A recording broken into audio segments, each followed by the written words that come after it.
لا حول ولا قوة إلا بالله العلي العظيم. أعوذ بالله من الشيطان اللعين الرجيم. بسم الله الرحمن الرحيم. الحمد لله رب العالمين.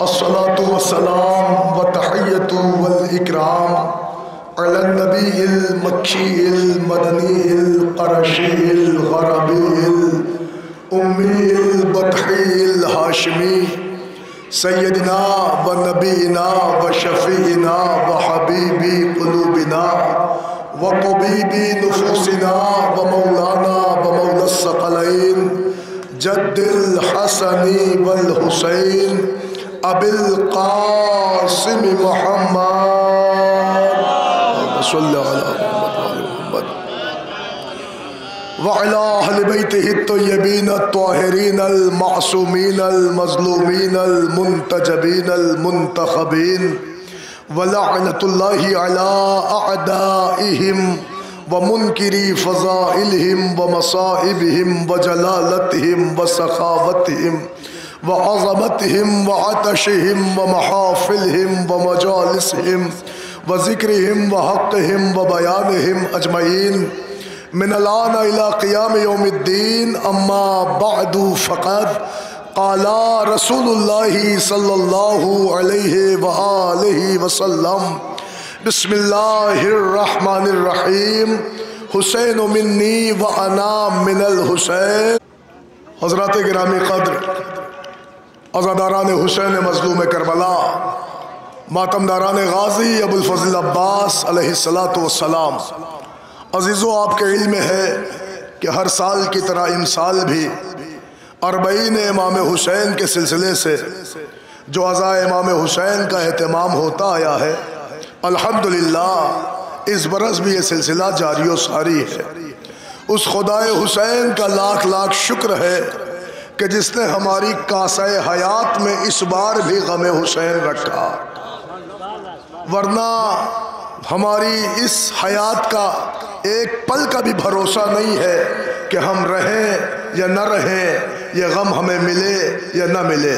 ہمیں جب جب عزا کا فرش ملتا ہے ہم اللہ کا شکر ادا کرتے ہیں کہ معبود تیرا شکر ہے کہ تو نے ہمارے کاسہ حیات میں غم حسین لکھ دیا اور ہمیں عزائے امام حسین سے منسلک کر دیا. عزیزان گرامی، ایک صبح سے مجلس ہوئی، سلسلہ غم جاری و ساری ہے، انجمنہائے ماتمی نوحہ خوانی کر رہی ہیں. الحمدللہ میری نظروں کے سامنے سلطان پور کی ایک مایہ ناز انجمن تشریف فرما ہے. یوں تو مجھے نقابت کے فرائض انجام دینے ہیں اور 20 منٹ کا مجھے موقع ملا ہے، لیکن ایک جملہ آپ کی خدمت میں عرض کر رہا ہوں. پیغمبر نے ارشاد فرمایا کہ حسین مجھ سے ہے، میں حسین سے ہوں. حالانکہ پوری تاریخ اسلام گواہ ہے کہ پیغمبر میں نہ ازواج میں نہ اصحاب میں نہ کسی تابعی میں نہ کسی تابع تابعی میں کسی ایک فرد کے لیے حضور نے منیت کی کوئی حدیث نہیں پیش کی. اگر سارے عالم اسلام میں حدیثیں موجود ہیں تو پیغمبر نے صرف 4 شخصیتیں ایسی تھیں کہ جن کے لیے منیت کی حدیث موجود ہے. علی کو دیکھا کہ علی و منی وانا منہ، فاطمہ کو دیکھا کہ فاطمہ تو منی وانا منہا، پھر کہتے ہیں الحسن و منی وانا منہ، پھر کہا حسین و منی وانا منہ.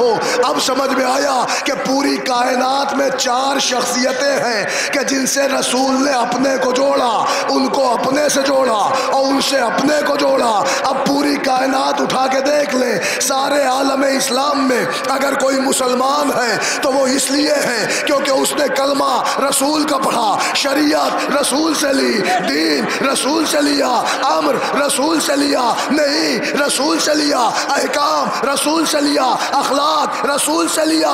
تو آج عالم اسلام میں سارے مسلمان ہیں تو خالی رسول سے ہیں، لیکن خدا کی قسم کائنات میں 4 شخصیتیں ایسی ہیں جو ایک دوسرے سے ہیں. علی رسول سے، رسول علی سے، فاطمہ علی سے، علی فاطمہ رسول سے، رسول فاطمہ سے، حسن رسول سے، رسول سے حسن، حسن رسول سے، رسول حسن سے، حسین رسول سے، حسین رسول سے، رسول حسین سے۔ صرف 4 شخصیتیں ہیں کائنات میں جو ایک دوسرے سے، ورنہ ساری کائنات فقط رسول سے ہے، اور 4 شخصیتیں ایک دوسرے سے ہیں، وہ ان سے، وہ ان سے، یہ ان سے، یہ ان سے۔ ہم عالم اسلام میں جسے کہو اہل بیت کے برابر ماننے کو تیار ہے، مگر تم اپنی کتاب میں کوئی ایک برابری کی حدیث دکھاؤ، سنیں آپ، کوئی ایک برابری کی حدیث دکھاؤ۔ اس کی سب سے بڑی دلیل یہ ہے کہ پیغمبر نے اپنا معیار خود نہیں بتایا، اللہ نے بتایا کہ کیسے، ذرا ایک لمحے کو جاگے تو میں عرض کروں۔ آئیے میرے ساتھ سورہ ابراہیم، اللہ نے مقام مصطفی بتاتے ہوئے کہا سخر لکم الشمس والقمر دائبین، اے میرے نبی تیرا معیار یہ ہے کہ تیرے اختیار میں سورج ہے، تیرے اختیار میں چاند ہے۔ آگے بڑھ کے کہا سخر لکم الارض والسماء، اے میرے محمد تیرا اختیار یہ ہے کہ تیرے اختیار میں زمین ہے، تیرے اختیار میں آسمان ہے۔ آگے بڑھ کے کہا سخر لکم الارض والسماء وما فیہا، اے میرے محمد جو کچھ زمینوں میں ہے وہ تیرے اختیار میں ہے، جو کچھ آسمانوں میں ہے وہ تیرے اختیار میں ہے، جو کچھ مابین ہے وہ تیرے اختیار میں ہے۔ اے نوجوانوں ذرا انگلیوں کے پورے بلند کرو، گنو، سورج محمد سے، چاند محمد سے، زمین محمد سے، آسمان محمد سے، زمین کی چیزیں محمد سے، آسمان کی چیزیں محمد سے، تو کہنے دو ہوائیں محمد سے، خلائیں محمد سے، گھٹائیں محمد سے، ابر کرم محمد سے، حور و غلمان محمد سے، سات و طبق محمد سے، عرش و کرسی محمد سے، ساری کائنات محمد سے۔ تو کتنی لمبی تقریر ہوگی، میں ایک جملہ سنو، کائنات کے پل پل کو سمیٹا تو سمجھ میں آیا کہ ساری دنیا محمد سے ہے اور محمد حسین سے۔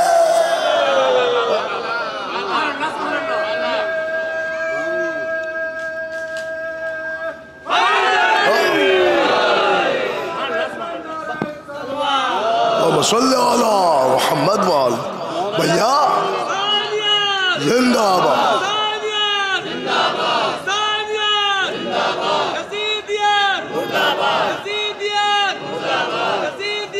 مردہ باد، یا علی صلی علی محمد وآل محمد۔ عزیزان گرامی بس 2-3 جملے سن لیں اور اپنے مسائب، کیونکہ وقت محدود ہے اور میں نہیں چاہتا کہ پھیل جاؤں۔ عزیزان گرامی سنیں، حضور فرماتے ہیں کہ میں حسین سے ہوں، حسین مجھ سے ہے، میں حسین سے ہوں۔ اس کا مطلب یہ ہوا کہ ساری کائنات وجود مصطفیٰ سے ہے اور محمد وجود حسین سے۔ یہ کہتے ہیں وہ مجھ سے، میں اس سے۔ عالم جہان ہم سے سوال کرتا ہے کیوں ٹوٹ کے چاہتے ہو حسین کو، کیوں اتنا بکھر کے مانتے ہو حسین کو؟ عزیزان گرامی یہ حسین سے عقیدت نہیں ہے، در حقیقت یہ اس کے مصطفیٰ ہے۔ اس لیے کہ حسین چاہو تو عشق نبوت چھلکتی ہے، حسین مانو تو عشق مصطفیٰ نظر آتا ہے۔ عزیزان گرامی بس اسباب رحمت سمیٹنا ہے، گفتگو تمام کرنا ہے۔ آج وہ دن ہے کہ کائنات کے خطے خطے میں حسین حسین ہو رہا ہے۔ میرے سامنے علماء کرام بیٹھے ہیں، نوح خان بیٹھے ہیں اور ذمہ داران عہدے فائز افراد بیٹھے ہیں۔ میں ایک فقرہ کہہ رہا ہوں، اگر آپ انٹرنیشنل لیول پر آج حسینیت کو پڑھیں تو خدا کی قسم یو کے دیکھ لیں، یو ایس دیکھ لیں، حسینیت کا ایسا شورۂ آفاق ہو گیا کہ چرچ خالی ہو رہے ہیں، عزا خانے آباد ہو رہے ہیں۔ غور کر رہے ہیں آپ، چرچ خالی ہو رہے ہیں، عزا خانے آباد ہو رہے ہیں۔ پورا UK US گواہ ہے. لوگ کہتے ہیں آؤ ہم چرچ دے رہے ہیں, عزا حسین کی عزا کرو. لوگ کہتے ہیں آؤ ہمارے عبادت خانے میں حسین حسین کرو. لوگ کہتے ہیں آؤ, پورا ویسٹرن کلچر آپ کے سامنے ہے, میں ویسٹرن ممالک کی بات کر رہا ہوں. وہ کہتے ہیں آؤ ہمارے عبادت خانے میں حسین حسین کرو, آؤ ہمارے عبادت خانے میں حسین حسین کرو. میں نے دنیا سے پوچھا تمہیں حسینیت سے اتنا لگاؤ کیوں ہو گیا, حسین سے اتنا پیار کیوں ہو گیا؟ تو اصل میں اس لیے پیار نہیں ہوا کہ حسین مسلمانوں کے آقا ہیں, پیار اس لیے ہوا کہ یہ مانوتا کا سنرکشن ہے. اور کر رہے ہیں آپ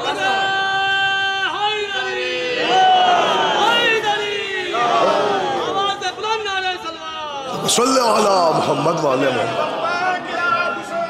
لبیک یا حسین, لبیک یا حسین, لبیک یا حسین, لبیک یا حسین, لبیک یا حسین, لبیک یا حسین, لبیک یا خامنائی, لبیک یا خامنائی, لبیک یا خامنائی, لبیک یا خامنائی. بس سن لیں آپ دو جملے جلدی سے.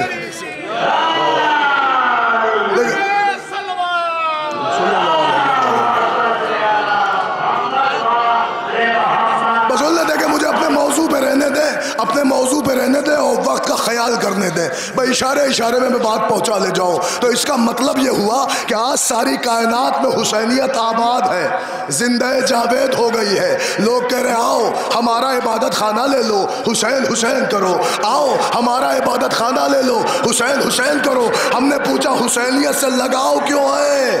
تو انہوں نے کہا ہم آپ کو کیا بتائیں, ہم ہیومن رائٹس میں کام کرتے ہیں, ہم نے ہر جگہ انسانیت کے حقوق کے مدعے اٹھائے ہیں, لیکن ہم جب دنیا کے عبادت خانے کو دیکھتے ہیں تو ہمیں نظر آتا ہے عبادت خانہ ہے, مگر عبادت خانے کی پیشانی پر ایک بورڈ لگا ہوتا ہے, اس پہ لکھا ہوتا ہے ہمارا آئے غیر نہ آئے, ہمارا آئے غیر نہ آئے. کا کیا مطلب؟ کہ مسجد میں لکھا ہے مسلمان آئے ہندو نہ آئے, مندر پہ لکھا ہے ہندو آئے مسلمان نہ آئے, گرجا میں لکھا ہے ہمارا آئے غیر نہ آئے, چرچ کہتی ہے کرسچینٹی آئے غیر نہ آئے. ارے وہ دنیا کے عبادت خانے ہیں جنہوں نے انسانیت کو مذہب و مسلک میں بانٹ ڈالا, مگر کائنات میں اتحاد کا ایک مرکز ہے کہ جہاں کوئی بورڈ نہیں, ہندو بھی آئے مسلمان بھی آئے, سنی بھی آئے, شیعہ بھی آئے, ہندو بھی آئے, عیسائی بھی آئے. اب سمجھ میں آیا کہ در حسین پا ملتے ہیں ہر خیال کے لوگ, یہ اتحاد کا مرکز ہے آدمی کے لیے.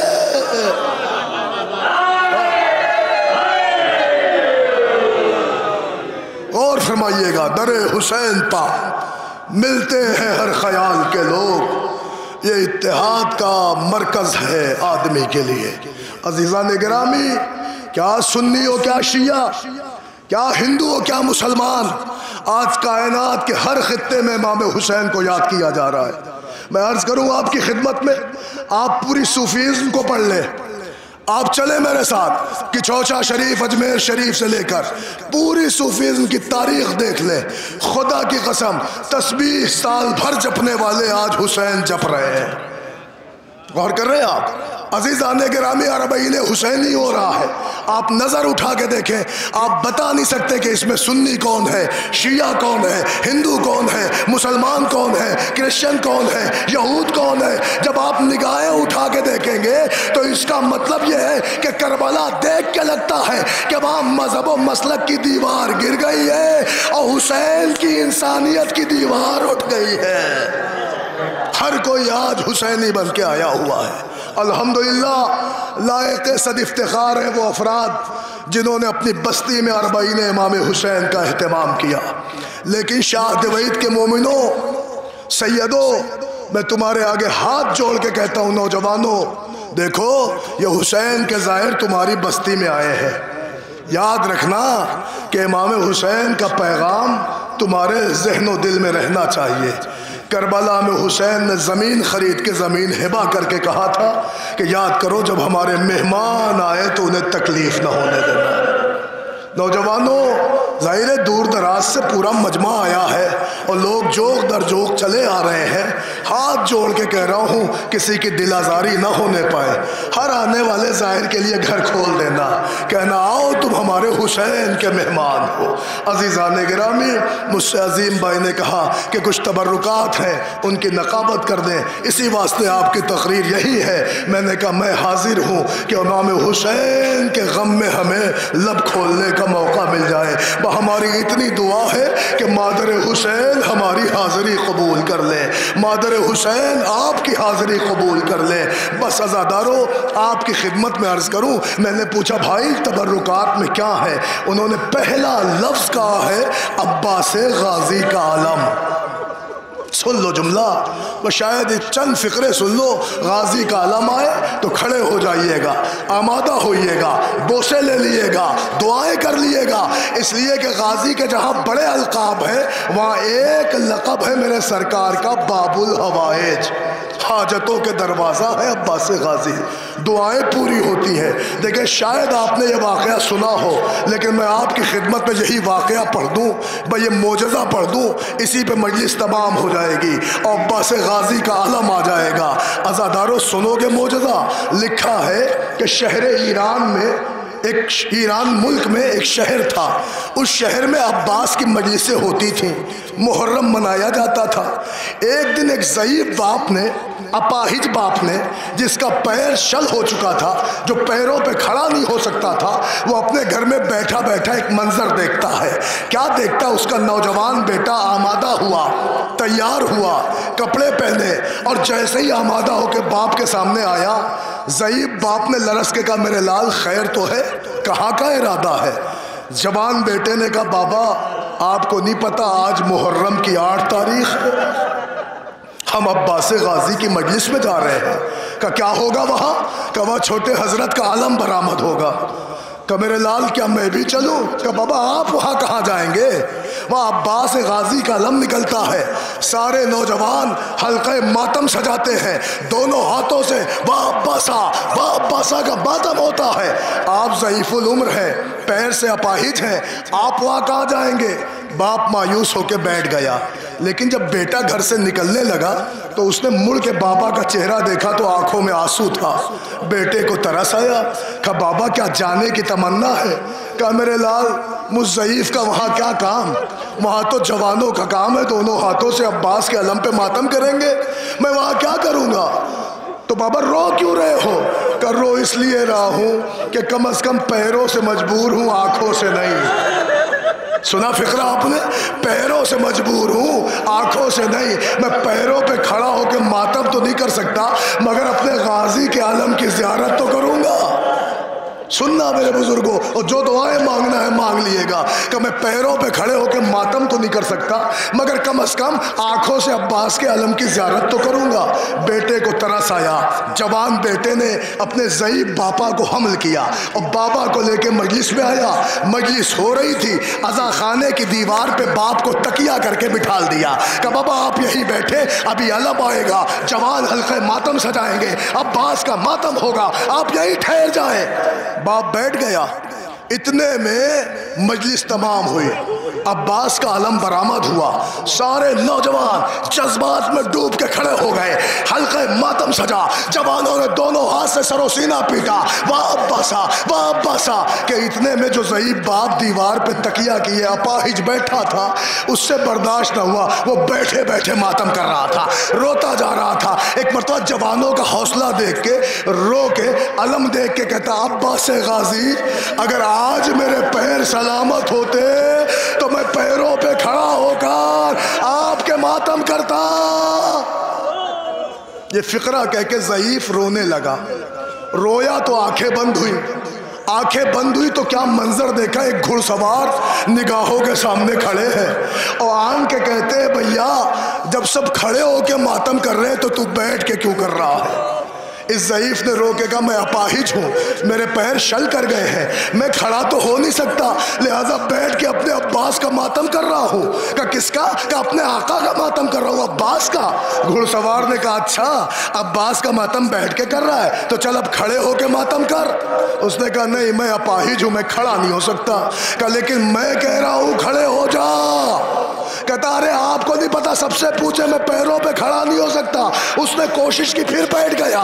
آنے والے نے کہا لیکن اب میں کہہ رہا ہوں کہ آپ پیروں پہ کھڑے ہو جائیے اور اپنے عباس کا ماتم جوانوں کی طرح کھڑے ہو کے کیجئے, یہی تو آپ کی تمنا ہے. کہا لیکن میری تمنا پوری نہیں ہوگی. ارے وہ عباس کہ جس نے حسین کی تمنا پوری کی. سنو گے فقرہ, انہوں نے کہا لیکن میں آ گیا ہوں, میں تم سے کہہ رہا ہوں کہ میں تمہاری تمنا پوری کر دوں گا, کھڑے ہو جاؤ. یہ بندہ جب کھڑا نہیں ہو پایا تو اس نے کہا تمنا بعد میں پوری کرنا, پہلے میرا ایک کام کر دیں. کہ وہ کیا؟ کہ ایک احسان کر دیں. اگر چاہتے ہو کہ میں اپنے عباس کا ماتم کھڑے ہو کے کروں, لو اسی پہ علم آئے گا, کھڑے ہو کے کروں, تو ایک احسان کر دو. کہ وہ کیا؟ کہ اپنے ہاتھوں کو بڑھا دو تاکہ آپ کے ہاتھوں کو پکڑ کر میں عباس کا ماتم آنے والے نے ردا ہٹا دی. اے مرد مومن, ہاتھ ہوتے تو بڑھا دیتا, میرے ہاتھ کربلا میں کاٹے گئے. جزاک اللہ, جزاک اللہ, اجرکم اللہ, اجرکم اللہ. لو عزادارو, عباس غازی کا علم مبارک, باب الحوائج کا علم مبارک تمہاری نظروں کے سامنے ہے. ہاں ہاں, عقیدتوں میں ڈوب کر احترام کے ساتھ آنکھوں میں عشق حسین کے آنسو لیے ہوئے عباس سے رو کے دعا کرنا. علماء کہتے ہم مذہب بدل دیں گے اگر دعا قبول نہ ہو, مگر شرط ہے رو کے کہو عباس علی تم کو تم سکینہ کی قسم ہے. اجرکم اللہ, اجرکم اللہ. لو عزادارو, وقت تمام ہو رہا ہے, بس دو فقرے سن لو. تم نے عباس کا علم دیکھ لیا نا, مگر تاریخ کہتی ہے نہ قاسم نہ علی اکبر نہ عباس, جب حسین کے لشکر میں کوئی نہ رہا تو لکھا ہے مظلوم کربلا میدان قتال میں آئے, بہنوں سے رخصت ہو گئے. اے عزادارو, مجھے مکمل مصائب نہیں پڑھنا, مگر آپ کی نظروں کے سامنے 3 شبی ایک ساتھ آئے گی. پتہ ہے غریب کربلا کا تابوت آئے گا, غریب کربلا کا تابوت آئے گا, حسین کے روضے کی 81 تعزیہ برآمد ہوگی, غریب کا ذوالجناح ہوگا. یہ 3 شبیہیں ایک ساتھ آئیں گی, مگر ایک فقرہ سنتے جائیے گا. لکھا ہے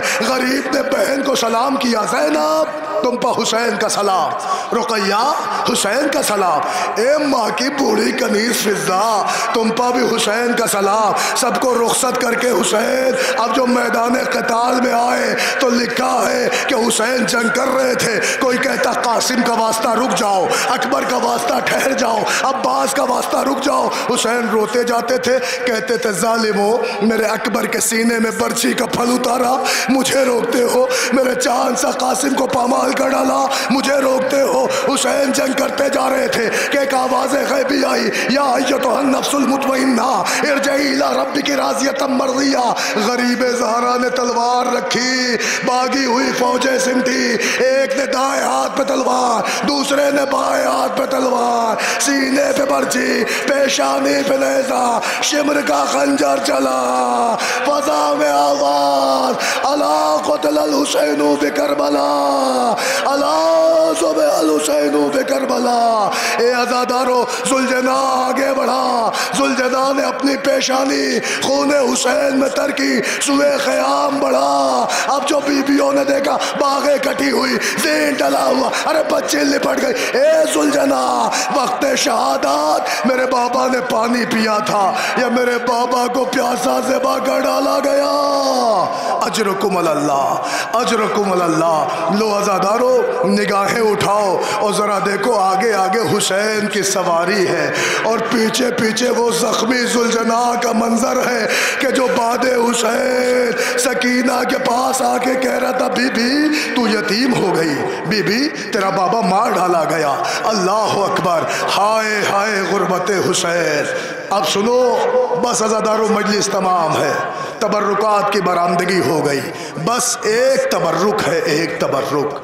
مگر مجھے نہیں پتا کہ آپ اس تبرک کے آمد پر کیسے پرسہ دیں گے, کیسے بوسہ لیں گے. مگر ہاں تمہارے ذہنوں کو قریب کرنے کے لیے ایک جملہ کہوں کہ پتہ ہے اب آخری تبرک کون سا ہے, آخری نعمت کون سی ہے, تمہارے عباس غازی کا تابوت. سنو گے فقرہ, آؤ یہیں سے آغاز کر دوں. بادے قتل شاہ آدھا کا بڑھا وہ حوصلہ، گھر جلا کر راکھ کر ڈالا رسول اللہ کا، شام یا بستند بازو زینب و کلثوم را، توق آہن در گلوے سید سجاد را۔ اے عزادارو، ادھر حسین مارے گئے، ادھر خیموں میں آگ لگائی گئی، ادھر حسین مارے گئے، ادھر سیدانیوں کی چادر چھینی گئی، ادھر حسین مارے گئے، ادھر بستر بیمار جلا۔ اب جو 11 محرم آئی تو ہاتھوں میں ہتکڑی، پیروں میں بیڑی، کمر میں لنگر، گلے میں توق خاردار پہنایا گیا۔ قیامت تو یہ ہو گئی، میں سیدوں کے درمیان یہ فقرہ کیسے کروں؟ ارے سادات رسول کو کربلا سے کوفہ، کوفے سے شام تک بے مخنو چادر۔ اللہ اکبر، اللہ اکبر، اللہ اکبر۔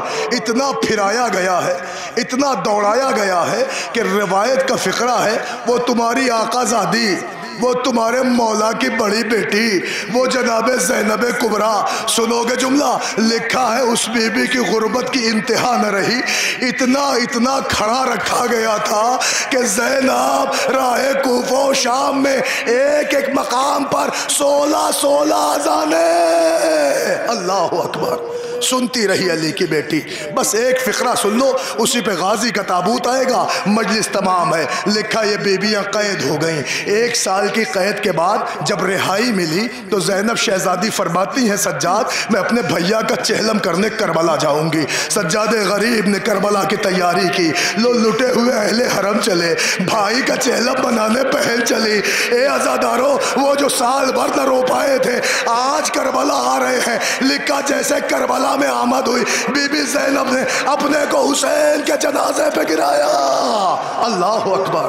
ہر بی بی اپنے وارث سے لپٹ کے رو رہی تھی۔ لکھا دیر گزر گئی، جب سب رو چکے تو روتی ہوئی آواز ایک گونجی، اور وہ آواز کسی اور کی نہیں، تمہاری آقا زادی زینب کی آواز تھی۔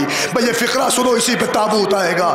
آگے بڑھ کے کہتی میرے لال سب کو تو رو چکے، سب کا جنازہ دیکھ چکے، سب کی قبر دیکھ چکے، سجاد میرے عباس کی قبر ہے؟ سن رہے فقرہ؟ میری بہنوں اپنے بھائیوں کے حق میں دعائیں کیا کرو۔ اے میرے بھائیوں، خدا کسی بہن کو اتنا غریب نہ کرے جیسے عباس کی عالی شان بہن، عالی وقار بہن زینب غریب ہو گئی۔ سنو گے عباس کی قبر کہاں ہے؟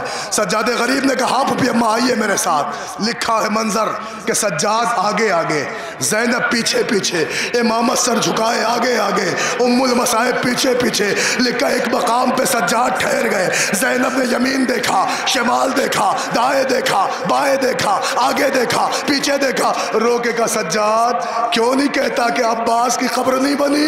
ارے عباس کی قبر کہاں ہے؟ سجاد نے رو کے کہا پھپھی اماں یہی تو قبر عباس ہے۔ زینب نے منہ پیٹ لیا، کہے سجاد میرا بھیا طولانی قامت تھا، ارے میرے عباس کی قبر اتنی چھوٹی کیوں ہے؟ لو عزادارو وہ منظر تمہارے سامنے ہے، جو طولانی قامت رہا ہو اس کی قبر اتنی چھوٹی بنی کہ سجاد رو کے کہتے بابا کی شہادت کے بعد میرے چچا پر اتنے گھوڑے دوڑائے گئے کہ میرا چچا ٹکڑوں میں تقسیم، مجھے جتنا چچا میسر ہوا میں نے عباس غازی کو دفن کر دیا۔